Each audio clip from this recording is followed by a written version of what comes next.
بسم اللہ الرحمن الرحیم۔ بسم اللہ والصلاة والسلام علی رسول اللہ، اما بعد۔ یہ بات ہو رہی ہے اللہ سبحانہ و تعالیٰ کی عبادت کی، کہ دین اسلام کی جو معرفت ہے، اس کے جو ارکان ہیں، ان میں پہلا رکن سب سے اول وہ ہے شہادتین کا اقرار اور اعتراف۔ اشہد ان لا الہ الا اللہ وحدہ لا شریک لہ واشہد ان محمدا عبدہ ورسولہ۔ اللہ اکبر کبیر۔ یہ شہادتین کا اعتراف کہ اللہ وحدہ لا شریک کے علاوہ کوئی بھی معبود نہیں، اور محمد صلی اللہ علیہ وسلم اللہ کے رسول ہیں، اور اسی کی وہ آگے دلائل بیان کرتے ہیں۔ اور بات یہاں تک پہنچی تھی کہ انہی ادلہ میں سے ایک دلیل یہ بھی ہے کہ وقولہ تعالی قل یا اہل الکتاب تعالوا الی کلمۃ سواء بیننا وبینکم الا نعبد الا اللہ ولا نشرک بہ شیئا ولا یتخذ بعضنا بعضا اربابا من دون اللہ فإن تولوا فقولوا اشہدوا بأننا مسلمون۔ اللہ اکبر کبھی۔ ترجمہ آپ اس کا جانتے ہیں۔ مقصد یہ ہے کہ اہل کتاب کو مخاطب ہو کے یہ بات کہی گئی ہے کہ ہمارے اور تمہارے درمیان یہ کلمہ مشترک ہے کہ عبادت اللہ کی جائے، اللہ کے علاوہ کسی اور کی نہ کی جائے۔ یہ ہمارے اور تمہارے درمیان بات مشترک ہے۔ اب سوال پیدا ہوتا ہے کہ جب یہ مشترک ہے تو اللہ سبحانہ و تعالیٰ نے یہ جو فرمایا اتخذوا احبارهم ورہبانهم اربابا من دون اللہ، یہ آیت تو بتلاتی ہے کہ وہ توحید میں اسلام کے منہج پر نہیں تھے، بلکہ ان کے اعمال میں شرک رچا بچا تھا۔ مگر حقیقت یہ ہے کہ یہودی جو ہیں نا، یہود توحید کے وہ بھی مدعی ہیں، اور تعجب کی بات یہ ہے کہ عیسائی حضرات تثلیث ماننے کے باوجود وہ تین کو ایک ہی کہتے ہیں۔ بات سمجھے؟ تین کو ایک ہی کہتے ہیں۔ گویا اللہ رب العزت کو ایک کہنے میں ان کے درمیان بھی کوئی شک نہیں۔ یہ علیحدہ مسئلہ ہے کہ وہ روح القدس کو اور اللہ رب العزت کو اور عیسیٰ علیہ السلام اقنوم ثلاثہ مانتے ہیں۔ یہ تین وجود ہیں، یہ تین وجود وہ کہتے ہیں قدیم ہیں، اور یہ تین ایک ہیں، اور یہ تینوں ازلی بھی ہیں اور ابدی بھی ہیں۔ تین ایک ہیں اور ایک تین ہیں۔ مقصد یہ ہے کہ بنیادی طور پر اللہ کی وحدانیت کا انکار وہ بھی نہیں کرتے۔ اس میں اگرچہ وہ یعنی تحریف کرتے ہیں اور عقیدہ انہوں نے یہ بنا لیا ہے، مگر اصل میں یہ عقیدہ جو بنایا تھا وہ سینٹ پال نے بنایا تھا۔ عیسیٰ علیہ السلام کی یہ دعوت نہ تھی۔ عیسیٰ علیہ السلام کی دعوت یہی تھی، ان اعبدوا اللہ ربی و ربکم ھذا صراط مستقیم، کہ اس کی عبادت کرو جو میرا اور تمہارا رب، جو میرا اور تمہارا یہ ہے صراط مستقیم۔ عیسیٰ علیہ السلام کی تعلیم یہ تھی۔ یہودیت میں بھی وہ توحید کے قائل تھے۔ یہ نہیں کہ اللہ سبحانہ و تعالیٰ کے دوسرے جس طرح زرتشت ہیں یا ہندو ہیں وہ تعدد الہ کے قائل تھے، یا ایک دو الہ کے قائل تھے۔ جس طرح زرتشت وہ کہتے ہیں کہ ایک وہ ہے اللہ اکبر کبیرہ، کہ جو خیر کے امور کا والی ہے، اور دوسرا وہ ہے جو شر کے امور کا والی ہے، یعنی دو الہ وہ مانتے ہیں۔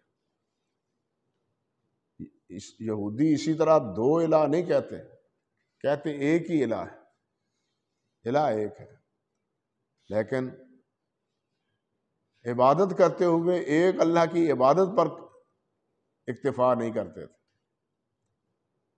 یہ ان کے درمیان اختلاف یعنی غلطی تھی ان کی، اور اسی بنیاد پر اللہ سبحانہ و تعالیٰ نے یہاں یہ فرمایا ہے کہ اے میرے نبی صلی اللہ علیہ وسلم اہل کتاب سے یہ فرما دیں، کہہ دیں آؤ اس کلمے پر جو کلمہ ہمارے اور تمہارے درمیان برابر ہے۔ وہ کیا؟ اللہ نعبد الا اللہ، کہ صرف اللہ کی عبادت کریں، ولا نشرک بہ شیئا، اللہ کے ساتھ کسی کو شریک نہ بنائیں، خواہ وہ فرشتہ ہو، خواہ وہ نبی ہو، خواہ وہ ولی ہو، کوئی بھی ہو، کسی کو شیئا کوئی چیز بھی اللہ رب العزت کی عبادت میں شریک نہیں ہے۔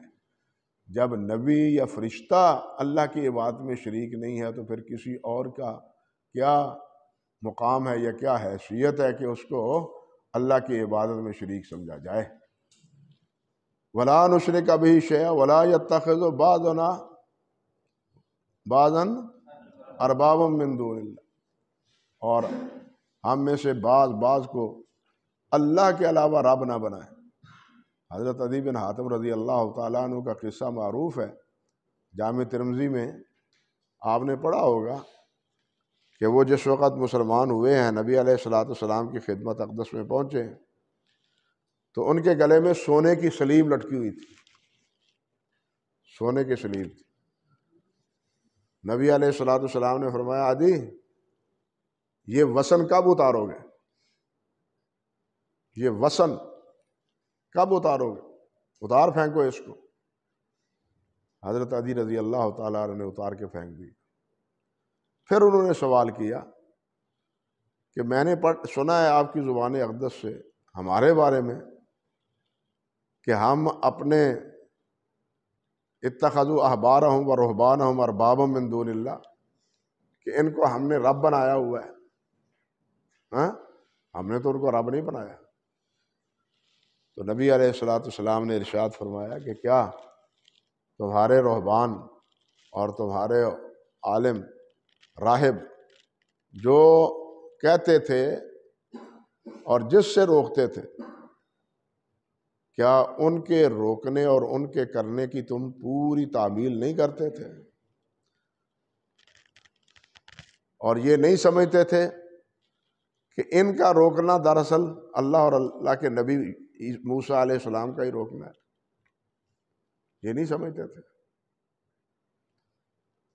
تو عدی رضی اللہ تعالیٰ عنہ خاموش ہو گئے، فرمانے لگے ہاں یہ بات تو ہے کہ جن کو وہ حلال کہتے تھے اس کو ہم حلال جانتے، اور جس کو وہ حرام کہتے اس کو ہم حرام جانتے۔ آپ نے فرمایا یہی تو رب بنانا ہے ان کو۔ تو رب یہی نہیں کہ کسی کو پروردگار مانا جائے، پرورش کرنے والا، خالق مانا جائے، نہیں، جس کی اللہ کے علاوہ حلت و حرمت میں اطاعت کی جائے وہ اس کو بھی قرآن مجید کی اس اصطلاح میں اس عمل کے مرتکب کو کیا کہیں گے کہ یہ کس کا ہے؟ اپنے احبار اور رہبان کو رب ماننے والا ہے۔ اللہ اکبر کبیرہ۔ اور یہ صورت بڑی ہی خطرناک اور خوفناک ہے۔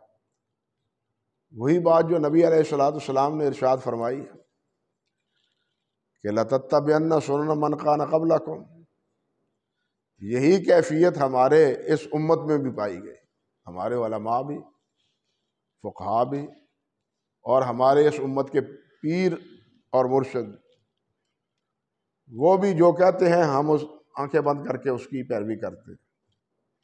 والے دن آپ میں سے پتہ نہیں کس نے یہ پوچھا تھا کہ یہ عبارت کس کتاب کی ہے؟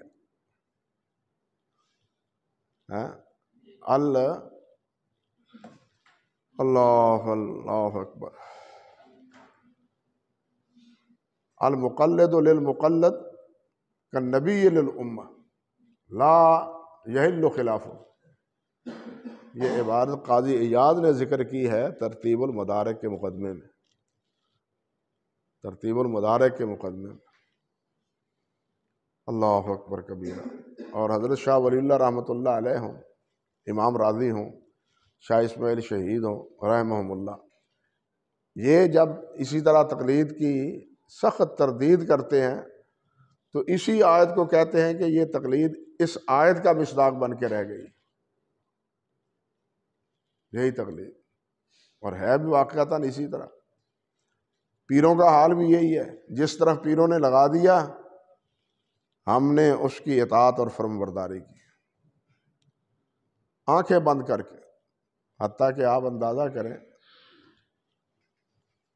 کہ یہ تمام علماء دیوبند کے جو متفقن علیہ پیر ہیں، حاجی امداد علی صاحب، امداد اللہ صاحب جو مہاجر مکی کہلاتے ہیں، وہ اپنے مرید کہتا ہے جی حضرت صاحب مجھے کوئی وظیفہ بتلائیں، تو وہ وظیفہ بتلاتے ہیں اور کہتے ہیں یہ پڑھا کرو قل هو اللہ احد، شمائم امدادیہ میں ہے یہ، قل هو اللہ احد، وہ جی قل هو اللہ احد نہیں، قل هو اللہ احد۔ اب قرآن میں جی کیا ہے، یہ مرشد کامل کیا فرما رہے ہیں، قل هو اللہ احد، یہ پڑھا کر، وہ پڑھتے ہیں گل بمیر سجادہ رنگی کن گرد پیرے مغاں گوید کہ سالک بے خبر نہ بواد زیرا ہو رسم منزل ہے۔ وہ کہتے ہیں جس طرح پیر کا، اور کہانیاں بنائی ہوئی ہیں کہ حضرت جنید جا رہے تھے، وہ کہہ رہے تھے یا اللہ یا اللہ یا اللہ، اور مرید پیچھے پیچھے تھا، اس کو کہا تھا تم کہتے آؤ یا جنید یا جنید یا جنید، ہاں وہ جنید مرید نے سنا نا یہ یا جنید کہہ رہا ہے، کہہ رہا ہوں میں، اور پیر صاحب کہہ رہے ہیں یا اللہ یا اللہ۔ تو اس نے کہا پیر صاحب یا اللہ کہ تو مجھے بھی یا اللہ کہنا چاہیے۔ اس نے یا اللہ کہا تو دریا میں ڈبکیاں لینے لگا، اور جب آواز آئی تو حضرت جنید نے پیچھے مڑ کے دیکھا تو کیا کہتے ہیں کیا کیا تم نے؟ کہا جی میں نے وہی پڑھا جو آپ پڑھ رہے تھے۔ تو کہا جنید تک پہنچے نہیں تم، اللہ تک کیسے پہنچ جاؤ گے؟ اسی سے انہوں نے فنا فی الشیخ کا مسئلہ نکالا، فنا فی الشیخ، تصور شیخ۔ شاید میں نے آپ کو بتلایا تھا کہ حضرت سید احمد شہید رحمۃ اللہ علیہ جب سبق لینے کے لیے شاہ عبدالعزیز رحمۃ اللہ علیہ کے پاس گئے ہیں تو پہلی مجلس میں انہوں نے کہا کہ سب سے پہلے بیٹا تم یہ جو ہے نا تصور شیخ اس کی پریکٹس کرو۔ تو سید احمد فرمانے لگے کہ حضرت صاحب تصور شیخ اور شرک میں فرق کیا ہے؟ تصور شیخ اور شرک میں فرق کیا ہے؟ شاہ عبدالعزیز خاموش ہو گئے۔ یعنی تصوف کی بنیاد ہی یہیں سے شروع ہوتی کہ اپنے شیخ کا تصور پہلے مستحکم کرو، پھر نبی صلی اللہ علیہ وسلم کا فنا فی النبی فنا فی الرسول کا، پھر یہ تصور حاصل کرو، پھر تیسرا مقام ہے فنا فی اللہ کا۔ یہ فنا فی اللہ کا مقام جو ہے یہیں سے پھر کیا کہتے ہیں فی جیبی ہوا فی جیبی، وہ تو میری جیب میں ہے۔ اسی فکر سے یہی پھر تصور پیدا ہوتا ہے کہ مجھ میں اور اللہ میں کوئی فرق نہیں ہے، سمجھے یا نہیں؟ اسی سے پیدا ہوتا ہے یہ تصور۔ حالانکہ اصل بات فنا فی اللہ کی نہیں ہے، بقا باللہ کی۔ اصل مسئلہ فنا فی اللہ کا نہیں ہے، بقا باللہ کا ہے۔ فنا فی اللہ کے ساتھ تو انسان گمراہیوں تک پہنچتا ہے، اللہ رب العزت کے ساتھ باقی رہے تو شریعت کا پابند رہتا ہے۔ اللہ اکبر کبیرہ۔ تو خیر بات کہاں سے کہاں پہنچی کہ اللہ ذوالجلال والاکرام نے فرمایا وَلَا يَتَّخِذُ بَعْضُنَا بَعْضًا أَرْبَابًا مِّن دُونِ اللَّهِ فَإِن تَوَلَّوْا فَقُولُوا اشْهَدُوا بِأَنَّا مُسْلِمُونَ۔ اگر تم منہ موڑ لیتے ہو تو یہ کہو اشہدو، عشاء کیا ہے، فقول اشہدو، ہاں اللہ اکبر، پھر تم یہ کہو کہ گواہ رہو بِأَنَّا مسلمون، ہم مسلمان ہیں۔ تم نہیں مانتے نہ مانو، نہیں تسلیم کرتے نہ تسلیم کرو، میں سب سے پہلے تسلیم کرنے والا ہوں۔ نبی سب سے پہلے جس بات کا داعی ہوتا ہے اس کا پر عامل بھی ہوتا ہے، یہ نہیں کہ نبی داعی ہو اور اس پر عمل کرنے والا نہ ہو۔ اللہ ذوالجلال نے ذکر کیا کیا سورۃ الانعام میں، قرآن مجید میں اور جگہ بھی یہی اسلوب ہے، ان صلاتی و نسکی و محیای و مماتی للہ رب العالمین لا شریک لہ وبذالک امرت وانا اول المسلمین۔ کوئی مانے یا نہ مانے میں پہلے مانتا ہوں، کوئی عمل کرے یا نہ کرے میں پہلے عمل کرتا ہوں۔ نبی جو دعوت دیتا ہے وہ اس پر عمل کرتا ہے۔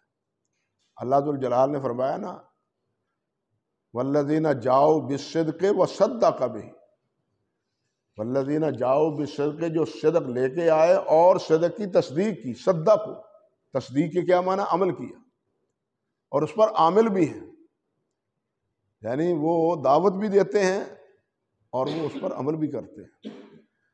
اللہ اکبر۔ تو یہاں یہی بات فرمائی، یہ اگر منہ موڑ لے نہ مانے یہ بات کہ ایک اللہ کی عبادت کی جائے، تو آپ فرما دیں کہ گواہ رہو ہم سب سے پہلے اس بات کو، اس دعوت کو ماننے والے ہیں۔ اللہ اکبر کبیرہ، اللہ اکبر۔ اور یہ دعوت آپ جانتے ہیں کہ تمام انبیاء کرام علیہم السلام کی، وما ارسلنا من رسول الا نوحی الیہ انہ لا الہ الا انا فاعبدون۔ اور دوسرے مقام پر کیسے ہے کہ اللہ کے علاوہ کسی کی عبادت نہ کرو، واجتنبوا الطاغوت کے لفظ ہے وہاں، یہ کہ تم اللہ کی عبادت کرو اور طاغوت سے بچو، طاغوت سے بچو۔ ایک بات عرض کروں، علامہ راغب نے بھی اور علامہ فیروز آبادی نے بھی، صاحب قاموس، ان کی کتاب ہے تمجیز و ذوی التمجیز، یہی نام ہے تقریباً، اور یہ مفردات القرآن میں ان دونوں بزرگوں نے فرمایا ہے کہ اجتناب کا لفظ زیادہ فصیح ہے اترکو سے۔ اترک، ترک چھوڑ دینا، چھوڑ دینے سے زیادہ فصیح ہے اجتناب کا لفظ۔ اس سے ان متجددین کی جہالت نمایاں ہو جاتی ہے جو کہتے ہیں کہ قرآن میں تو کہیں بھی شراب کی ممانت نہیں ہے۔ متجددین کہتے ہیں قرآن میں بچنے کا حکم دیا ہے، ممانت تو نہیں ہے نا، چھوڑ دینا کا حکم تو نہیں ہے، یہ تو نہیں کہا کہ فتروں کو چھوڑ دو۔ یہ ان کی بات ہی گویا کہ ان کی بے خبری اور جہالت کی دلیل ہے، کیونکہ ائمہ لغت نے کہا ہے کہ وجتنبو یہ زیادہ فصیح ہے کس سے، وترکو سے۔ گویا وجتنبو کے معنی کیا ہے، لا تقربو، جس طرح آدم علیہ السلام سے کہا تھا لا تقربا ہذہ الشجرہ، قریب بھی نہ جاؤ۔ وہ اجتناب کے معنی کیا ہے کہ تم قریب بھی نہ جاؤ، اس کی طرف متوجہ نہ ہو۔ اللہ اکبر۔ واجتنبوا الطاغوت، آگے فرمایا ودلیل شہادت اللہ ان محمد رسول اللہ، وہ دلیل اس کی کیا ہے، لقد جاءکم رسول من انفسکم عزیز علیہ ما عنتم حریص علیکم بالمؤمنین رؤوف الرحیم۔ بلکہ اس سے بھی زیادہ صریح جو بات ہے اللہ ذوالجلال نے فرمائی قل یا ایھا الناس انی رسول اللہ الیکم جمیعا۔ اس آیت سے زیادہ صریح ہے یہ کہ اے لوگو، اللہ تعالیٰ نے مجھے تمام لوگوں کے لیے، اللہ نے مجھے تمہارے لیے رسول بنایا، اور یہاں کیا ہے؟ یہاں فرمایا لقد جاءکم رسول من انفسکم، لوگوں تمہارے پاس تمہارے ہی قسم میں سے، تمہارے رشتہ داروں میں، تمہاری ہم جنس میں رسول بنا کے ہم نے بھیجا ہے۔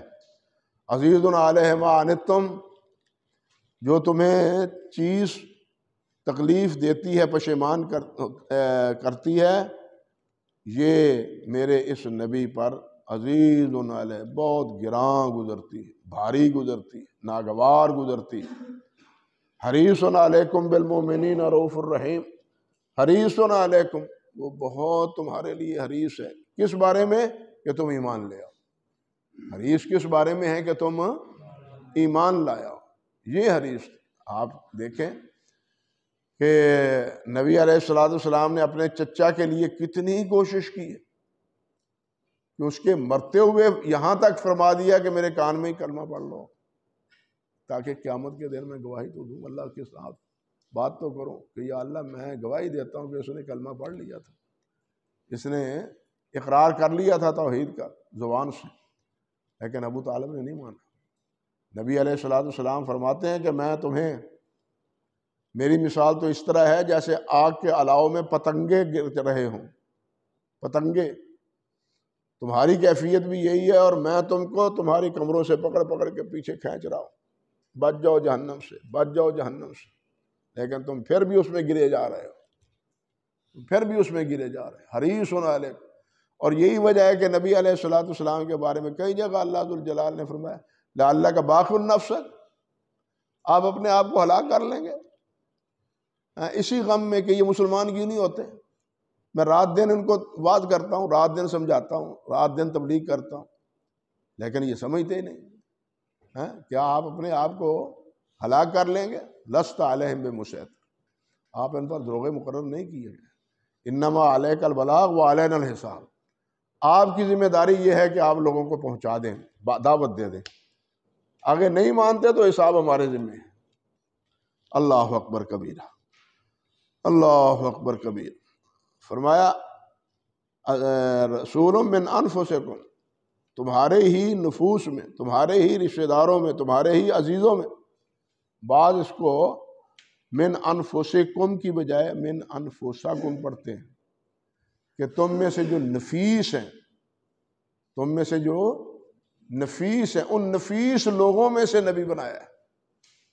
لیکن یہ ایک تعویل ہے جو بعض حضرات نے اختیار کی ہے، لیکن یہ صحیح تعویل نہیں، صحیح معنی یہ ہے، گو مانوی طور پر یہ درست ہے، اس لیے کہ جتنے خیر کے وہاں اس وقت دور لوگ تھے، جتنے بھی، ان تمام میں سے زیادہ خیر کے حامل، بھلائی، صدق، صفائی میں، سچائی اور امانت اور دیانت میں سب سے سبقت لیے ہوئے تھے حضرت محمد رسول اللہ صلی اللہ علیہ وسلم۔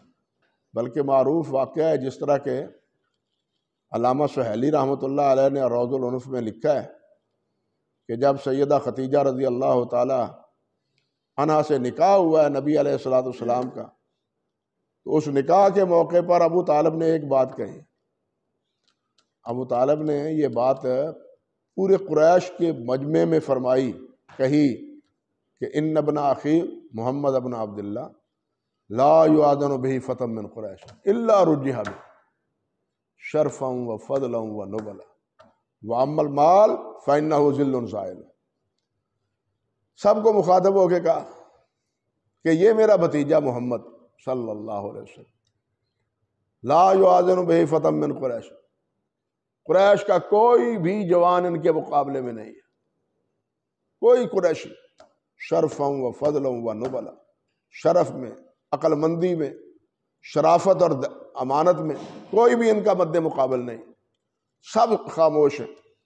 وہ لوگ جو گھاٹ پر جانور کے پانے پہلے اور بعد میں پینے پلانے پر بھیڑ جاتے تھے، لڑ جاتے تھے، وہ ابو طالب کے اس چیلنج کو قبول نہ کر پائے۔ انہوں نے یہ نہیں کہا تم کون ہوتے ہو اپنے بھتیجے کی اتنی تعریف کرنے والے، ہمیں بھی ایسے لوگ ہیں، ہمارے نوجوان بھی ہیں، وہ بھی بڑے شریف ہیں، وہ بھی بڑے اچھے ہیں، نہیں، خاموش رہے۔ سب سرنگود. صرف ایک بات آخری، اللہ عوام المال، ہاں مال نہیں ہے میرے بھتیجے کے پاس، مال نہیں ہے، لیکن ایک تاریخی جملہ کہہ گئے فَإِنَّ الْمَالَ ظِلٌّ زَائِلٌ، کہ یہ مال تو ڈھلتا سایہ ہے، یہ آج کسی کے پاس ہے کل کسی کے پاس. جیسے سایہ ایک جگہ نہیں رہتا اسی طرح مال بھی ایک جگہ نہیں رہتا. باپ امیر ترین ہوتا ہے، وقت آتا ہے کہ اسی باپ کے بیٹے جو ہے نا وہ کیا ہوتے ہیں، وہ فقیر اور بھکاری بنے ہوئے ہوتے ہیں. اس لیے مال کسی کے پاس ہمیشہ نہیں رہتا. دنیا بآل خیش تراہم نمی کند، آتش اما نمے دہد آتش پرسترا. اس دنیا نے کسی سے وفا نہیں کی، اس دنیا نے کسی سے وفات نہیں کی، حتیٰ کہ آتش پرست جو ہیں، آتش نے آتش پرستوں کو بھی پناہ نہیں دی. آتش نے آتش پرستوں کو بھی جلا کے راکھ کر دیا. اس نے یہ نہیں سوچا کہ یہ تو میری پرستی کر رہے ہیں، یہ مجھے الہ مان رہے ہیں، میں ان کو تو کچھ نہ کہوں. لیکن نہیں، یہ دنیا بھی بے وفا ہے، اور اللہ کے علاوہ جتنے معبودان باطل ہیں وہ سب بے وفا ہے. وفا نبھانے والے آخر تک وہ اللہ وحدہ لا شریک کی ذات گرامی، جس نے خود فرمایا وتوکل علی اللہ علی الحی الذی لا یموت، اس پر توکل کرو جو زندہ ہے، جو مرنے والا نہیں. اس پر کیا توکل، کیا بھروسہ جو مرنے والا ہے، کل ساتھ چھوڑنے والا ہے، پھر توکل کس پر؟ پھر توکل کے لیے کوئی اور ڈھونڈیں گے؟ نہیں، اس پر توکل کرو جو ہمیشہ زندہ رہنے والا، حی لا یموت. اللہ اکبر کبیرہ، اللہ اکبر کبیرہ. اور آگے اللہ ذوالجلال کی یہ بات بھی ذہن میں رہنی چاہیے کہ نبی کے بارے میں انہیں کوئی اشکال نہیں تھا کہ یہ نبی صادق ہے، امین ہے یا اچھا ہے. ان کے تمام اوصاف کے بارے میں انہیں اعتراف تھا، لیکن انہیں اعتراض یہ تھا کہ یہ جو بات کہتے ہیں، پہلی بات تو یہ کہ اللہ ذوالجلال نے انسان پر قرآن نازل کر دیا، ایک اعتراض تو ان کا یہ تھا. اور دوسرا اعتراض یہ تھا کہ یہ کہتے ہیں اجعل الآلہۃ الہا واحدا. یہ دو اعتراض تھے. وہ یہ نہیں کہتے تھے، وہ تبھی تو کہا تھا نا ولید نے کہ تم کہتے ہو کہ محمد شاعر ہے، تم نہیں جانتے شاعر کیسے ہوتے ہیں. تم کہتے ہو ساحر ہے، لوگ نہیں جانتے ساحر کیسے ہوتے ہیں. محمد ساحر ہے. کوئی ایسی بات کرو جس کی بات کا یقین لوگ بھی کریں. یعنی وہ سمجھتے تھے کہ یہ چیزیں نہیں ہیں. ان کو اصل اعتراض دو تھے. ایک اعتراض یہ تھا کہ نبی رسول کیسے، بندہ رسول کیسے ہو، انسان رسول کیسے بن. اللہ ذوالجلال نے اس کا جواب دیا کہ تم موسیٰ علیہ السلام کو رسول مانتے ہو یا نہیں مانتے. یہ تسلیم کرتے ہو نا کہ یہودی موسیٰ علیہ السلام کو نبی مانتے ہیں اپنا، تو موسیٰ علیہ السلام کون تھے؟ وہ بندے تھے یا نہیں، انسان تھے یا نہیں تھے؟ اگر اللہ ذوالجلال والے کرام موسیٰ علیہ السلام کو نبی بنا سکتے ہیں تو محمد رسول اللہ کو بنا سکتے. اس لیے ان کا بنیادی اعتراض جو تھا وہ نبی انبیاء پر یا نبی علیہ السلام پر، وہ یہی دو تھے. قرآن پر بھی یہی اعتراض تھا کہ اس قرآن میں، اس کلام میں کس کی دعوت ہے؟ ایک اللہ کی دعوت. قرآن کے خلاف وہ جو حرزہ سرائی کرتے تھے یا اس کو نہیں مانتے تھے اور کہتے تھے لا تسمعوا لہذا القرآن، اور سنو ہی نہ، توحید دی گل تواڈے کرنا چ پوے ہی نہ. وہ اسی لیے منع کرتے تھے لا تسمعوا لہذا القرآن، اس قرآن کو نہ سنو. اللہ اکبر کبیر. تو اصل سبب ان کا اور اصل جھگڑا جو ہے وہ قرآن کے بارے میں بھی اور نبی علیہ السلام کے بارے میں بھی بنیادی یہی تھا کہ قرآن میں دعوت کس کی ہے؟ ایک اللہ کی عبادت. نبی علیہ السلام دعوت کیا دیتے تھے؟ ایک اللہ کی عبادت. اور دوسرا ان کا اعتراض یہ تھا کہ انسان رسول نہیں ہو سکتا. اللہ نے فرمایا ما قدر اللہ حق کا قدر ہے، کہ انہوں نے اللہ ذوالجلال کے مقام کو سمجھا ہی نہیں. اللہ جو چاہے فیصلہ فرمائے. اللہ چاہتے ہیں، اللہ نے فرمایا ہے نا وَرَبُّكَ يَخْلُقُ مَا يَشَاءُ وَيَخْتَارُ، اللہ جس کو چاہتے ہیں پیدا کرتے ہیں اور جس کو چاہتے ہیں ممتاز بنا دیتے ہیں۔ یہ تو اللہ کی مشیت ہے، تم تو نہیں کرنے والے، نہ تم نے کچھ پیدا کیا ہے نہ تمہارے اختیار میں کچھ چیز ہے۔ جو بھی ہے، جس کو جو اعزاز ہے ملا ہے، وہ اللہ ذوالجلال کے دینے پر ہیں، وہ اللہ تعالیٰ کی عطا کے نتیجے میں ہے۔ وَرَبُّكَ يَخْلُقُ مَا يَشَاءُ وَيَخْتَارُ، وہ دن ہوں، وہ مہینے ہوں، ہاں وہ انسان ہوں، انبیاء میں ہوں، انبیاء میں سے پھر اولو العزم انبیاء ہوں، اولو العزم انبیاء میں سے حضرت محمد رسول اللہ صلی اللہ علیہ وسلم ہوں، راتیں ہوں، جگہ ہو، ان تمام چیزوں میں جو یہ افضلیت اور درجہ بندی قائم کرنے والا ہے وہ کون ہے؟ وہ اللہ ہے، وہ اللہ وحدہ لا شریک۔ اللہ اکبر کبیر۔ فرماتے ہیں وَمَانَا شہادت اللہ ان محمد رسول اللہ، اس کے کیا معنی ہے؟ جب ہم کہتے ہیں کہ ہم اللہ محمد صلی اللہ علیہ وسلم کو اللہ کا رسول مانتے ہیں تو اس کے کیا معنی ہے؟ فرماتے ہیں طاعتہ فیما امر، جو آپ حکم دیتے ہیں اس کی اطاعت کی جائے۔ رسول ماننے کا مطلب یہ ہے کہ یہ نمائندے ہیں کس کے؟ اللہ کے۔ یہ نمائندے ہیں کس کے؟ اللہ کے۔ یہ سفیر ہیں کس کے؟ اللہ کے۔ اور دنیا میں جس ملک کے سفیر کو اپنے ملک سے نکال دیا جائے یا مخالفت کر دی جائے تو یہ گویا کہ اس ملک کے خلاف اعلان جنگ ہوتا ہے، اس ملک کے خلاف اعلان جنگ ہوتا ہے، یا اس ملک کی حیثیت کو تسلیم نہ کرنا ہے۔ جس کے سفیر کو مار دیا، نبی علیہ السلام نے بھی فرمایا تھا نا، وہ ایران سے آئے تھے دو مردود کہ اگر تم سفیر نہ ہوتے تو تمہاری گردنیں اڑا دیتے۔ آپ نے فرمایا تھا نا، سفیروں کو نہیں مارا جاتا، زمانہ جاہلیت سے اب بھی یہی قانون ہے، اسلام نے بھی اسی کو بحال رکھا ہے، سفیر کو نہیں مارا جاتا، وہ کیسا بھی ہے۔ حالانکہ انہوں نے بہت گستاخی کی تھی، معلوم ہے، مونچھیں رکھی ہوئی تھی بڑی بڑی، ابن کثیر نے لکھا ہے الوداع، تو نبی علیہ السلام نے فرمایا کہ یہ تم نے کیوں رکھی ہیں؟ تو وہ ظالم کہنے لگے امرنا ربنا معاذ اللہ ثم استغفر۔ آپ نے فرمایا ویحکم امرنی ربی بإعفاء اللحیہ وقص الشوارب، وہ میرے رب نے تو مجھے یہ حکم دیا ہے، تمہارا رب کون ہے جس نے تمہیں مونچھیں رکھنے کا، بڑی بڑی مونچھیں رکھنے کا حکم دیا؟ ایک دفعہ مندر گلی میں رحمانیہ مسجد میں تھے تو حضرت مولانا شمشام رحمۃ اللہ علیہ، علی محمد شمشام رحمۃ اللہ علیہ، ان سے کسی نے کہا جی فلاں آدمی کی بڑی بڑی مونچھیں، بڑی بڑی مونچھیں، اتنی بڑی مونچھیں ہیں کہ اس کے اوپر وہ نیمبو رکھ لیتا ہے، لیمو رکھ لیتا ہے، لیمو۔ مولانا بڑے یعنی سادگی سے فرمایا سانو کی پاویں نیمبو رکھے تو پاویں چھتر رکھے، سانو کی نیمبو رکھے پاویں چھتر رکھے۔ کہنے کا مقصد یہ تھا کہ یہ بڑی بڑی مونچھیں رکھنے کے بارے میں انہوں نے یہ گستاخی کی، اور اس کے نتیجے میں نبی علیہ السلام نے یہ بات فرمائی کہ اگر تم سفیر نہ ہوتے تو میں تمہیں تمہاری گردنیں اڑا دیتا۔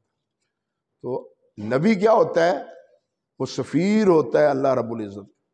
اب سفیر کا انکار اللہ کا انکار ہے، سفیر کی اطاعت کا انکار اللہ کی اطاعت کا انکار ہے، اس لیے کہ خود اللہ نے فرمایا وَمَن یُطِعِ الرَّسُولَ فَقَدْ، جو رسول کی اطاعت کرتا ہے وہ کس کی کرتا ہے اطاعت؟ اللہ کی۔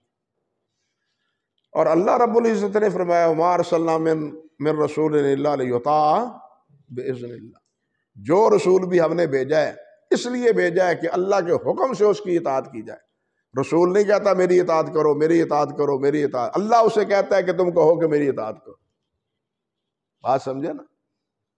اللہ بِإِذْنِ اللَّهِ، اللہ کے حکم سے۔ اللہ نے انہیں کہا ہے کہ یہ حکم، یہ بات کہو، ان کو یہ دعوت دو۔ رسول نہیں کہتا، رسول جو کہتا ہے وہ کس کی بات کہتا ہے؟ اللہ وحدہ لا شریک۔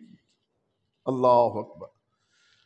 وَمَا يَنطِقُ عَنِ الْهَوَىٰ إِنْ هُوَ إِلَّا وَحْيٌ يُوحَىٰ، فرماتے ہیں وَتَصْدِيقُهُ فِيمَا أَخْبَرَ، اور جو وہ خبر دیتا ہے اس کی تصدیق کی جائے، وہ خبر ماضی کی ہو یا مستقبل کی، وہ خبر ماضی کی ہو یا مستقبل کی۔ دیکھیے حال وہ تو بے حال ہے، حال بے حال ہے، اصل زمانہ دو ہی ہیں، سمجھے بات؟ ایک ماضی اور ایک مستقبل۔ حال بے حال ہے، حال تو ایک لمحے میں ختم ہو جاتا ہے، بات سمجھے نہیں؟ جو حال ہے وہ تو بے حال ہے، اصل زمانہ کیا ہے؟ وہ دو ہی ہیں، وہ ہے ایک ماضی ہے اور ایک مستقبل ہے۔ مستقبل کی بات ہو یا ماضی کی بات ہو، جو بھی خبر دے نبی علیہ الصلوۃ والسلام دوئیں، اس کو کیا مانو؟ اس کی تصدیق کرو، اس کی تصدیق کرو۔ میں ایک بات عرض کرتا ہوں کہ جس طرح آپ قرآن مجید کی سچائی کی دلیلیں علماء نے یہ بیان کی ہیں کہ دیکھو قرآن مجید نے روم کی فتح کی بشارت دی، غلبت الروم فی ادنی الملک فی ادنی العرش، اللہ نے بشارت دی اس حالت میں جس وقت روم کی کامیابی کی کوئی امید نہیں تھی، کوئی چانس نہیں تھا۔ یہ ایران اتنی پیش قدمی کر چکا تھا کہ یہ جا کے وہ صلیب بھی لے آیا تھا جس کے بارے میں عیسائیوں کا عقیدہ ہے کہ اس پر عیسیٰ علیہ السلام کو صلیب دی گئی تھی، وہاں تک پیش قدمی کر چکا تھا یہ ایران۔ اس حالت میں یہ اللہ ذوالجلال والاکرام نے فرمایا، اور آپ جانتے ہیں پھر حضرت ابوبکر صدیق کے ساتھ جو گفتگو ایک کافر ولید کی ہوئی تھی، اس کا پھر کیا نتیجہ نکلا اور نبی علیہ السلام نے کیا فرمایا۔ ابو لہب کے بارے میں اللہ ذوالجلال نے اس کی زندگی میں ہی کہہ دیا نا، تبت یدا ابی لہب وتب، وہ بد نصیب جھوٹا موٹا منافقت کے طور پر بھی کلمہ اس نے نہیں پڑھا، بتلا دیا نا یہ جہنمی ہے، سیصلی نارا فی ذات لہب، عنقریب یہ بھڑکتی ہوئی آگ میں جائے گا۔ ہاں اس کی خاتون ام جمیل وہ تو بھڑکتی ہوئی آئی، لیکن جھوٹا موٹا بھی اسلام کو بولو، اسی اسلام قبول کر لیا، لو محمد کی صداقت کتنے گئی؟ اگر وہ کہہ دیتے تو یہ بات ہو جاتی یا نہ ہوتی؟ ہاں جھوٹا موٹا بھی منافقت کے طور پر بھی اگر وہ اسلام لے آتے، لیکن اللہ کی بات تو سچی ہے، وہ غلط ہو سکتی؟ جیسے قرآن کی صداقت کے لیے آپ یہ دلائل بیان کرتے ہیں، اسی طرح نبی علیہ السلام کی سچائی اور حدیث کی سچائی کے لیے وہ تمام واقعات ہیں جو آپ نے ماضی اور مستقبل کے بیان کیے، جو ماضی اور مستقبل کے بیان کیے۔ اور یہ پوری بات حضرت قاضی سلیمان صاحب نور اللہ مرقدہ، انہوں نے بہت اچھی نفیس نبی علیہ السلام کی یہ پیش گوئیوں کی یہ پوری ایک فہرست دی ہے اچھی خاصی، اللہ اکبر کبیرہ، اللہ اکبر کبیرہ، اچھی خاصی فہرست دی ہے، کس میں؟ رحمت اللہ عالمین۔ اس میں آپ دیکھیں گے تو آپ کو بہت فائدہ ہوگا۔ ایک بات اور عرض کر دوں کہ ہماری زبان میں ہم ان چیزوں کو اکثر و بیشتر انبیاء کے ہاتھوں جو نمایاں ہوا ہے، ظاہر ہوا ہے، ہم اس کو معجزات سے تعبیر کرتے ہیں۔ ہم ان کو کس سے تعبیر کرتے ہیں؟ قرآن مجید نے کہیں بھی یہ تعبیر نہیں کی، قرآن نے یہ تعبیر مولوی صاحب کسی جگہ نہیں کی، ٹیک چھوڑ دینا پھر ٹھیک رہیں گے۔ ہاں قرآن نے یہ تعبیر کہیں نہیں کی کہ یہ معجزات ہیں، قرآن مجید نے جہاں بھی یہ کی ہے وہاں آیات کہا ہے، وہاں کیا کہا ہے؟ آیات، کہ یہ دلائل ہیں۔ قرآن نے ان کو آیات سے تعبیر کیا ہے، معجزات سے تعبیر نہیں کیا۔ اور سب سے بڑی آیت یہ بات اپنی جگہ ہے کہ نبی کی صداقت کے لیے معجزہ ہی نہیں بلکہ نبی کی تعلیم ہوتی ہے، اور خود نبی ہوتا ہے، خود نبی وہ بہت بڑی دلیل ہوتا ہے۔ آپ دیکھیں وہ دور، وہ زمانہ، وہ وقت جو جاہلیت کا تھا، اور ہر طرف شرک اور بت پرستی تھی، قتل و غارت تھی، بے حیائی تھی، اور ڈاکہ زنی تھی، کوئی آدمی محفوظ نہیں تھا۔ صرف 23 سال کی زندگی میں پوری کایا پلٹ گئی، اور کس سے پلٹی؟ نبی علیہ الصلوۃ والسلام کی تعلیمات سے، معجزات سے نہیں۔ یہاں ایک بات یہ بھی سمجھ لیں کہ معجزات جب بھی مانگے ہیں کفار مکہ نے مانگے ہیں، کسی پڑھے لکھے نے کوئی معجزہ نہیں مانگا۔ یہودیوں نے دیکھا ہے، عبداللہ بن سلام آئے تھے نا، انہوں نے کیا دیکھا تھا؟ انہوں نے کہا میں دیکھوں کہ نبی آپ تعلیم کیا دیتے ہیں۔ وہ پڑھے تھے، لکھے تھے، اہل کتاب تھے، اس لیے انہوں نے نبی علیہ الصلوۃ والسلام کا جائزہ لیا کس سے؟ آپ کی تعلیم سے، معجزات سے نہیں۔ اہل کتاب نے جو اہل مکہ کو سمجھایا اور پوچھایا بھی معروف تفسیر کے مطابق، گئے یار تم پڑھے لکھے ہو، ہمیں بتاؤ، ہم محمد سے کچھ پوچھیں، پتہ چلے وہ سچ کہتے ہیں یا غلط کہتے ہیں۔ تو انہوں نے یہ نہیں کہا کہ یہ معجزات مانگو،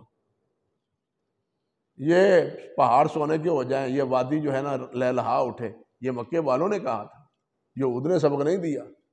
یہود نے کیا سبق دیا تھا کہ ان سے یہ پوچھو روح کیا ہے، ان سے یہ پوچھو اصحاب کہف کیا ہے۔ یہود نے علم کی بات بتلائی تھی کہ یہ محمد سے جا کے پوچھو، اور نبی علیہ الصلوۃ والسلام سے پوچھا گیا، اور نبی علیہ السلام نے ان کا جواب دیا، جس طرح دیا اس کی تفصیل آپ کے علم میں۔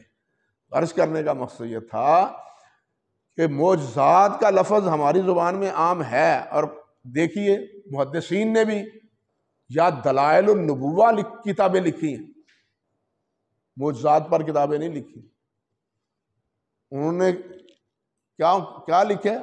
دلائل النبوہ، نبوت کے دلائل کیا ہیں۔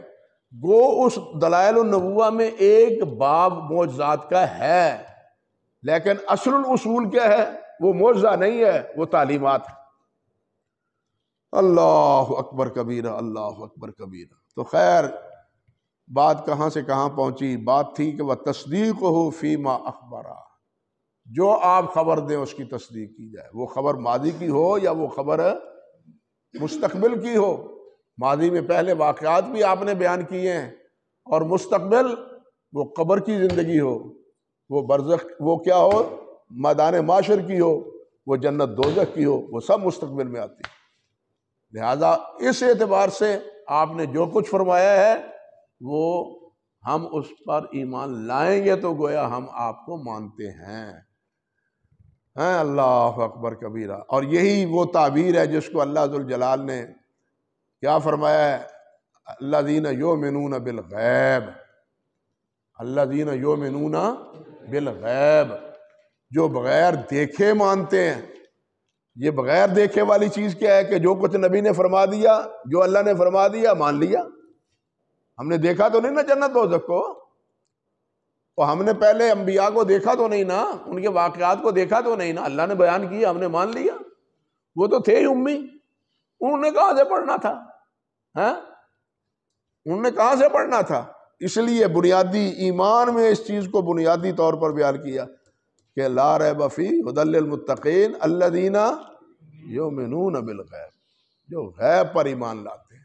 دیکھا کچھ نہیں، اللہ کا حکم آ گیا، اللہ نے بات بتلا دی، آمنا وصدق۔ معلوم کچھ نہیں، حضرت محمد رسول اللہ صلی اللہ علیہ وسلم نے فرما دیا، آمنا وصدق۔ اس میں کوئی تردد نہیں ہے، اس میں کوئی ریب اور شک نہیں ہے۔ یہی اللہ اور اللہ کے رسول پر ایمان لانا ہے۔ اللہ اکبر۔ اور ساتھ کیا؟ وَاجْتِنَابُ مَا نَهَىٰ عَنْهُ وَزَجَرَ، اور اس چیز سے بچنا، وہی اجتناب آ گیا لفظ، وہ اسی چیز سے بچنا، دور رہنا، ما نہا عنہ، جس سے آپ نے منع کیا ہے اور جس سے آپ نے ڈانٹا ہے، زجر و توبیخ کی ہے، ڈرایا ہے، اس سے بچ جانا، اس کے قریب نہ پھٹکنا۔ جس طرح اللہ ذوالجلال نے فرمایا نا، فَلْيَحْذَرِ الَّذِينَ يُخَالِفُونَ عَنْ أَمْرِهِ أَن تُصِيبَهُمْ فِتْنَةٌ يُصِيبَهُمْ عَذَابٌ أَلِيمٌ۔ اللہ کے نبی کے حکم کی خلاف ورزی، یہ خطرہ ہوتا ہے کہ کسی نہ کسی فتنے میں مبتلا نہ ہو۔ اللہ ذوالجلال محفوظ رکھے۔ آپ کی موجودگی میں آپ کے حکم کی مخالفت غزوہ احد میں ہوئی تھی تو کیا انجام نکلا تھا؟ آپ کی موجودگی میں آپ کے حکم کی مخالفت ہوئی تھی نا، سمجھ گیا نا، اس کا کیا انجام نکلا تھا، دیکھ لیا سب نے۔ اس لیے فَلْيَحْذَرِ الَّذِينَ يُخَالِفُونَ عَنْ أَمْرِهِ أَن تُصِيبَهُمْ فِتْنَةٌ أَوْ يُصِيبَهُمْ عَذَابٌ أَلِيمٌ۔ امام ابو مالک رحمۃ اللہ علیہ نے اسی لیے فرمایا تھا، ایک نے کہا کہ میں تو جناب عمرے کے لیے احرام باندھوں گا مسجد نبوی سے، نبی علیہ حضرت امام مالک فرمانے لگے مجھے ڈر ہے کہ تم کسی فتنے میں مبتلا نہ ہو جاؤ۔ حضرت اس میں کیا فتنے کی بات ہے؟ وہ کیا آپ نے فرمایا، امام مالک رحمۃ اللہ علیہ انہوں نے یہی آیت پڑھی، یہی آیت تلاوت فرمائی، وَلْيَحْذَرِ الَّذِينَ يُخَالِفُونَ، کہ بھائی اس سے بڑا اور کیا ہوگا فتنہ کہ آپ اللہ کے نبی کے عمل کی مخالفت کر رہے ہیں۔ آپ سمجھتے ہیں کہ مسجد نبوی سے اگر احرام باندھیں گے تو اس میں بڑی فضیلت ہوگی، حالانکہ نبی علیہ السلام نے کہاں احرام باندھا ہے؟ ذوالحلیفہ میں، ہاں، اس لیے ذوالحلیفہ میں باندھنا ہی افضل ہے۔ جواز علیحدہ مسئلہ ہے، آپ باندھ سکتے ہیں، آپ باندھ سکتے ہیں۔ آپ یہاں سے جانے والے عمرے کے حج پر بھی یہاں لاہور میں، پاکستان فیصل آباد میں یا کراچی ملتان جہاں جہاں سے یہ فلائٹیں جاتی ہیں وہاں احرام باندھتے ہیں نا، اس کو افضل سمجھ کے تو نہیں باندھتے نا۔ ہاں اگر کوئی سمجھے کہ مسجد نبوی جہاں کی 2 رکعتیں جو ہیں، 2 فرض جو ہیں وہ کیا ہیں 1000 کا درجہ رکھتے ہیں، اللہ کے نبی کی مسجد میں 2 رکھتے ہیں اور یہاں احرام باندھیں، یہ بڑی فضیلت کی حامل ہوں گے یہ عمل، تو یہ فضیلت کا نہیں ہے بلکہ یہ کیا ہے؟ فتنے کا باعث، یہ پرسش کا باعث۔ تو کیا ہے ایمان کا تقاضا کہ وَاجْتِنَابُ مَا نَهَىٰ عَنْهُ وَزَجَرَ وَأَن لَا يُعْبَدَ اللَّهُ إِلَّا بِمَا شَرَعَ، اور یہ کہ نہ عبادت کی جائے اللہ کی الا بما شرع، سوائے اس کے جس کی انہوں نے اس کو شرع بنایا ہے، تشریع کی ہے، حکم دیا ہے کہ یوں اللہ کی عبادت کرو۔ یعنی ہم نماز پڑھتے ہیں، روزہ رکھتے ہیں، یعنی فرائض جتنے بھی ہیں وہ مالی ہوں یا بدنی ہوں، جتنے بھی فرائض ہیں ان کو اللہ اور اللہ کے رسول صلی اللہ علیہ وسلم نے اس کے کرنے کا حکم دیا ہے۔ تو یہ سارے فرائض کس کے لیے ہیں؟ اللہ کے لیے۔ مال ہے تو اللہ کے لیے، جان ہے تو اللہ کے لیے، التحیات للہ والصلوات والطیبات کے یہی معنی ہے کہ ہمارا مالی بھی، ہمارا بدنی بھی، ہمارا زبانی بھی، جو کچھ ہے وہ سب کس کے لیے ہے؟ اللہ رب العزت کے لیے۔ تو یہاں یہی فرماتے ہیں کہ وَأَن لَا يُعْبَدَ اللَّهُ إِلَّا بِمَا شَرَعَ، کہ جس کو نبی صلی اللہ علیہ وسلم نے مشروع بنایا ہے، مشروع کیا ہے، اس کے علاوہ کوئی اور عبادت اختیار نہ کی جائے۔ سمجھے بات؟ اللہ کی عبادت کے لیے وہ طریقہ اختیار نہ کیا جائے جس کو اللہ کے رسول نے اختیار نہیں کیا، یا جس کو اپنانے کا اللہ کے رسول نے حکم نہیں دیا۔ وہ طریقہ اختیار کیا جائے جس کو اللہ کے رسول نے اختیار کیا ہے، آپ نے مشروع قرار دیا ہے۔ اپنی طرف سے کوئی چیز مشروع قرار دینا یہ تو اپنے آپ کو رسول بنانے کے مترادف ہے۔ بات سمجھے نا؟ اس لیے عبادت بھی وہی جس کا آپ حکم دیں، عمل بھی وہی جس کا آپ حکم دیں، عقیدہ بھی وہی جس کا آپ حکم دیں۔ ہم عقیدے میں بھی آپ کے پابند، ہم عمل اور فعل میں بھی آپ کے پابند، زندگی کے تمام معاملات میں آپ کے حکم کے پابند۔ اللہ اکبر کبیر، بڑی جامع بات انہوں نے فرمائی۔ وَدَلِيلُ الصَّلَاةِ، اب آگے آتے ہیں یہ جو باتیں کہی ہیں، اللہ اکبر کبیرہ فرماتے ہیں وَدَلِيلُ الصَّلَاةِ وَالزَّكَاةِ وَتَفْسِيرُ التَّوْحِيدِ قَوْلُهُ تَعَالَى، اور توحید کی تفسیر، اس کی دلیل کیا ہے؟ اللہ سبحانہ وتعالی کا یہ فرمان وَمَا أُمِرُوا إِلَّا لِيَعْبُدُوا اللَّهَ مُخْلِصِينَ لَهُ الدِّينَ حُنَفَاءَ وَيُقِيمُوا الصَّلَاةَ وَيُؤْتُوا الزَّكَاةَ وَذَلِكَ دِينُ الْقَيِّمَةِ، یہ ہے پکا دین، یہ ہے پکا دین۔ کیا کہ نہیں حکم دیا گیا وَمَا أُمِرُوا إِلَّا لِيَعْبُدُوا اللَّهَ مُخْلِصِينَ لَهُ، بس یہی حکم دیا گیا ہے کہ خالص اللہ کی عبادت کرو، اور ساتھ کیا؟ حنفاء، یکسو ہو کے، اخلاص کے ساتھ، صرف اللہ کی رضا کے لیے، اسی کی خوشنودی کے لیے۔ اور اللہ کے لیے نماز پڑھو، مال کی زکوٰۃ ادا کرو۔ کہتے ہیں وذالک دین القیم، یہ ہے پختہ دین، پکا سیدھا صاف دین۔ ودلیل الصیام قولہ تعالی یا ایھا الذین آمنوا کتب علیکم الصیام کما کتب علی الذین من قبلکم لعلکم تتقون، تاکہ تم بچ جاؤ۔ روزہ رکھنے کا یہ مقصد ہے کہ تم بچ جاؤ، یعنی تم میں وہ قوت ملکی پیدا ہو جائے جس کے نتیجے میں تم منہیات سے بچ جاؤ اور اللہ کے احکام کی فرما برداری کی بجائے نافرمانی سے بچ جاؤ، اور ان دونوں کی پابندی سے پھر تم بالآخر جہنم سے بچ جاؤ۔ ان دونوں کی پابندی سے پھر بالآخر تم جہنم سے بچ جاؤ۔ فرمایا لعلکم تتقون، تاکہ تم بچ جاؤ۔ اگر یہ سب کچھ کرنے کے باوجود بچنا نہیں ہے، صوم کے اصل معنی ہی بچنا ہے، رکنا ہے، آپ نے اپنے آپ کو روک لینا ہے۔ اللہ اکبر کبیرہ۔ حضرت مریم صدیقہ علیہ السلام کو فرشتے نے کیا کہا تھا؟ جب انہوں نے یہ بات کہی تھی یا لیتنی مت قبل ھذا وکنت نسیا منسیا، کاش کہ میں اس سے پہلے مر چکی ہوتی، میرا کہیں ذکر نہ ہوتا۔ تو جواب میں کیا کہا تھا؟ فَإِمَّا تَرَيِنَّ مِنَ الْبَشَرِ أَحَدًا فَقُولِي إِنِّي نَذَرْتُ لِلرَّحْمَنِ صَوْمًا فَلَنْ أُكَلِّمَ الْيَوْمَ إِنسِيًّا، میں نے روزہ رکھا ہے، میں نے کسی سے بات نہیں کرنا، میں نے روزہ رکھا۔ روزے کا کیا مطلب ہے؟ میں نے کچھ نہیں کرنا، رک جانا ہے، اب بولنا بھی نہیں ہے۔ گویا روزہ رکھ کے وہی بولنا ہے جو روزہ رکھوانے والے نے جس کی اجازت دی، اپنی مرضی سے کچھ نہیں۔ جس چیز کے بولنے کی اجازت ہے، وہ جس چیز کے بولنے کی اجازت ہے وہ سب دین کی باتیں ہیں، جو کچھ جواز کے دائرے میں ہے، کچھ وجوب کے دائرے میں ہے، اور اس کے مد مقابل جو حرام ہیں، جو ناجائز ہیں، ان تمام سے رکنا، ان تمام سے رکنا۔ اگر روزہ رکھنے کے باوجود انسان ان چیزوں سے نہیں رکتا، روزہ رکھنے کا کوئی فائدہ نہیں، اور جب وہ نہیں رکتا اور نہیں بچتا، پھر جہنم سے بھی وہ نہیں بچتا۔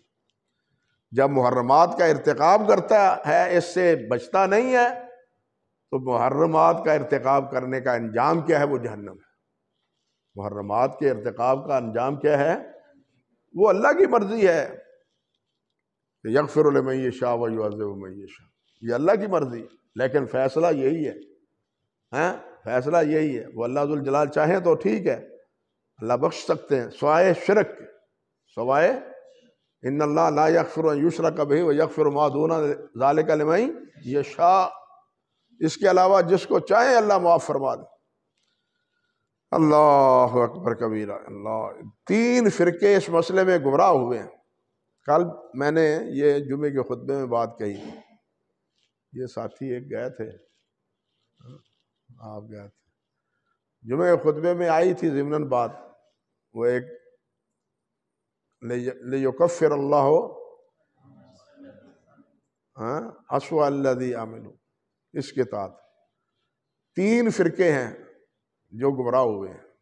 پہلے نمبر پر رافضی ہیں، جنہوں نے یہ کہا کہ ہمارے ائمہ سب معصوم ہیں، جنہوں نے کہا کہ ہمارے ائمہ سب معصوم ہیں۔ حیات القلوب کی عبارت ہے بدع کے اجتماع علماء امامیہ منعقد است کہ ان ائمتنا معصوم کیا لفظ ہے اس سے آگے، ان من کل آمدن اور سہون کے لفظ ہیں کہ وہ معصوم ہیں اور ہر خطا سے محفوظ ہیں، نہ وہ خطا آمدن کر سکتے ہیں اور نہ ہی وہ سہون ان سے خطا ہوتی۔ حیات القلوب کی یہ الفاظ، یعنی آمدن اور سہون بھی ان سے خطا نہیں ہوتی۔ نبی علیہ السلام سے تو نماز میں صاحب ہوا ہے، سجدہ صاحب آپ کرتے ہیں اور آپ نے بھی کیا، یہ اپنے ائمہ کے بارے میں یہاں تک غلو میں پڑے ہوئے ہیں اللہ اکبر کبیر۔ دوسری بات یہ، دوسرے گمراہ ہوئے ہیں خارجی، جنہوں نے کہا کہ کبیرہ گناہ کا مرتکب کیا ہے کہ وہ کافر ہے، کبیرہ گناہ کا مرتکب کیا ہے، وہ کافر ہے اور جہنمی ہے۔ اور تیسرے ہیں معتزلی، جنہوں نے یہ کہا کہ کبیرہ گناہ کی معافی بغیر توبہ کے نہیں ہوتی، جنہوں نے کہا کہ کبیرہ گناہ کی معافی بغیر توبہ کے نہیں ہوتی۔ لیکن یہ عقیدہ صحابہ کرام رضوان اللہ علیہ مجمعین اور ہمارے اسلاف کا نہیں ہے، یہ تینوں چیزیں اہل بدعت کی ہے۔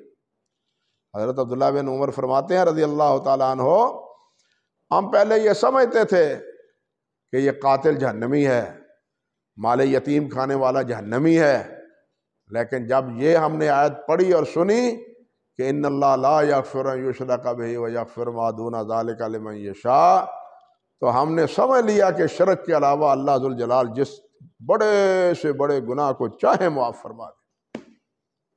سمجھ گیا؟ یہ ہے صحابہ کا عقیدہ۔ تو یہ تینوں گروہ ایک اسی مسئلے میں وہ کیا ہوئے ہیں، گمراہی کا شکار ہوئے ہیں۔ تو یہاں بھی وہ کیا فرما رہے ہیں کہ بات تو یہاں سے چلی تھی کہ کتب علیکم الصیام کما کتب علی الذین من قبلکم لعلکم تتقون، کہ یہ روزہ کیا ہے، بچاتا ہے کس سے؟ گناہ سے، نافرمانی سے، نافرمانی سے بچاتا ہے۔ اصل چیز تو نافرمانی ہے نا، اس سے بچاتا ہے۔ وہ نافرمانی اوامر میں ہو وہ نافرمانی نواہی میں ہو، اور اسی بچنے سے انسان پھر جہنم سے بچتا ہے۔ اللہ ذوالجلال ہمیں اوامر اور نواہی کی پابندی بھی دے کرنے کی توفیق عطا فرمائے اور جہنم سے بھی بچائے رکھے۔ فرماتے ہیں وَدَلِيلُ الْحَجِّ، حج کی دلیل کیا ہے؟ وَلِلَّهِ عَلَى النَّاسِ حِجُّ الْبَيْتِ مَنِ اسْتَطَاعَ إِلَيْهِ سَبِيلًا وَمَنْ كَفَرَ فَإِنَّ اللَّهَ غَنِيٌّ عَنِ الْعَالَمِينَ، اور جو اس کا انکار کرے اللہ ذوالجلال سارے جہان سے بے پرواہ ہے، غنی ہے، کوئی ضرورت نہیں ان کی۔ جو اللہ تعالیٰ کے اس بلاوے پر لبیک نہیں کہتا، جو اس اللہ کے بلاوے پر لبیک نہیں کہتا، اللہ اکبر کبیرہ، اللہ اکبر کبیرہ۔ اس لیے یہاں مسئلہ یہ تھا وَمَنْ كَفَرَ فَإِنَّ اللَّهَ غَنِيٌّ عَنِ الْعَالَمِينَ۔ حضرت عمر فاروق رضی اللہ تعالیٰ عنہ کا ایک اثر ہے، اللہ اکبر کبیرہ، دارقطنی بہقی وغیرہ میں، کہ من مات ولم یحج فلا علیہ ان یموت یہودیا او نصرانیا، کہ جو مر جاتا ہے حج نہیں کرتا، ہماری طرف سے وہ یہودی ہو کے مرے یا عیسائی ہو کے مرے، ہمیں کوئی پرواہ نہیں، ہاں جب اس نے حج ہی نہیں کیا۔ لیکن یہ حج کا نہ کرنا، یہ صحابہ کرام کے مابین متفقن علیہ نہیں۔ صحابہ کے مابین جو متفقن علیہ چیز ہے وہ نماز ہے یا زکوٰۃ ہے، بات سمجھے، وہ نماز ہے یا زکوٰۃ۔ جس طرح ترغیب و ترہیب میں بھی علامہ منذری نے ایک تابعی کا قول نقل کیا ہے، مجھے تابعی کا نام بھول گیا، وہ فرماتے ہیں کہ صحابہ کا اس بات پر اتفاق ہے کہ نماز کا تارک جو ہے وہ کیا ہے، کافر، اور زکوٰۃ کے انکار پر حضرت ابوبکر صدیق اور صحابہ نے قتال کیا تھا یا نہیں کیا تھا؟ قتال کیا تھا، لیکن وہاں ایک فرق تھا، وہاں ایک فرق ہے جو سمجھنے والی بات ہے کہ کیا منکرین زکوٰۃ کے ساتھ جو قتال کیا تھا، تو کیا ان کے جو ماخوذین تھے بالفرض، کیا ان کو غلام بنایا گیا تھا؟ اور ان سے جو لڑائی کے دوران وصول ہوا تھا وہ مسلمانوں کے درمیان بطور مال غنیمت تقسیم کیا گیا تھا؟ یہ چیز قابل غور ہے۔ جبکہ مسلمہ کے خلاف جس وقت جہاد کیا ہے تو ان کی لونڈیوں اور مردوں کو غلام بنایا گیا ہے اور ان کے مال کو مال غنیمت سمجھا گیا ہے۔ فرق سمجھے ہیں؟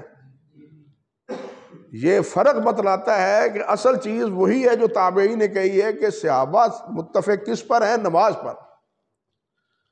زکوٰۃ ہے یا حج ہے تو یہ کفرن دون کفرن ہے، تو یہ کفرن دون، بلکہ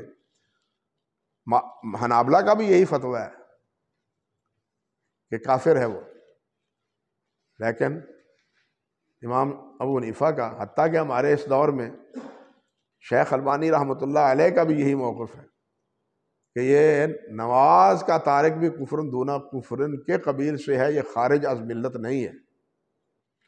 اور اسی وجہ سے شیخ البانی کو بعض نجدیوں نے کہا ہے کہ شیخ البانی کیا ہے؟ مرجیہ ہے۔ سمجھے ہیں بات؟ اسی بات کے پس منظر میں انہوں نے کہا ہے شیخ البانی کو کہ یہ کیا ہے؟ مرجیہ ہے، کیونکہ یہ کیا کہتے ہیں کہ جو نماز نہیں پڑھتا وہ کافر نہیں ہے۔ انہوں نے گویا کہ نماز کو ایمان سے خارج کر دیا، حالانکہ ایمان سے انہوں نے نماز کو خارج نہیں کیا۔ نماز کو یا اعمال کو ایمان سے، شیخ البانی نے اعمال کو محدثین کی طرح ایمان سے خارج نہیں کیا، لیکن نماز یہ مسئلہ کیا ہے کہ نماز کا تارک جو ہے وہ خارج از ملت ہے یا کفرن دون کفرن ہے۔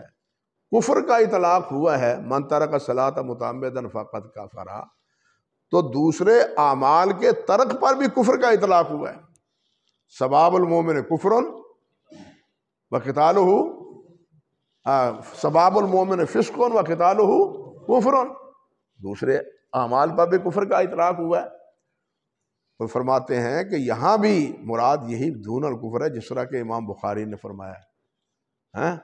سمجھے بات؟ تو یہاں یہ جو آیت شیخ رحمۃ اللہ علیہ نے ذکر فرمائی ہے کہ جس میں اللہ ذوالجلال نے فرمایا ہے وَمَنْ كَفَرَ فَإِنَّ اللَّهَ غَنِيٌّ عَنِ الْعَالَمِينَ، تو اس سے مراد یہ نہیں ہے کہ جو تارک حج ہے وہ کافر ہے۔ اس کا مطلب یہ نہیں ہے کہ تارک حج کا کافر جو ہے وہ کیا ہے؟ وہ کافر ہے۔ اس آیت کا مطلب یہ نہیں ہے۔ بالکل اسی طرح بعض حضرات کہتے ہیں نا، جس طرح ہمارے نوجوان بھی بلکہ پڑھے لکھے، اللہ ذوالجلال نے فرمایا کہ کیسے وَآتُوا الزَّکَاةَ وَلَا تَکُونُوا مِنَ الْمُشْرِکِینَ، وَأَقِیمُوا الصَّلَاةَ وَلَا تَکُونُوا، نماز قائم کرو مشرک نہ بنو۔ وہ کہتے ہیں جو نماز نہیں پڑھتا وہ مشرک ہے۔ اب قرآن کی اس آیت سے نماز نہ پڑھنے والے کو مشرک کہنا، اب سوال تو یہ ہے کہ شرک تو ایک چیز کا عمل کا ارتکاب غیر اللہ کے علاوہ کسی اور کی عبادت کرنے کا نام ہے۔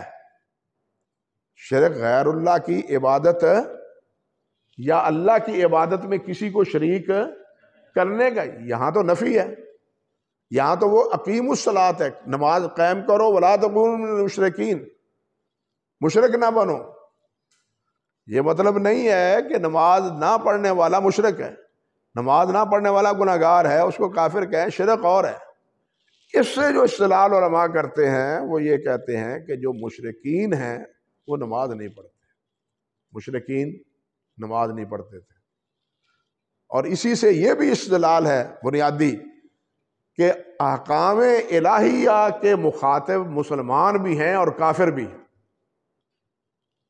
مسئلہ سمجھے کہ احکام الہی کے مخاطب کون ہیں؟ صرف مسلمان نہیں ہیں، کافر بھی ہیں۔ انہوں نے انکار کر دیا ہے ماننے سے، لیکن مخاطب وہ بھی ہیں، مخاطب وہ بھی ہیں۔ اور اس کا مطلب یہی ہے کہ مشرک نماز نہیں پڑھتے ہیں، تم تو پڑھو نا۔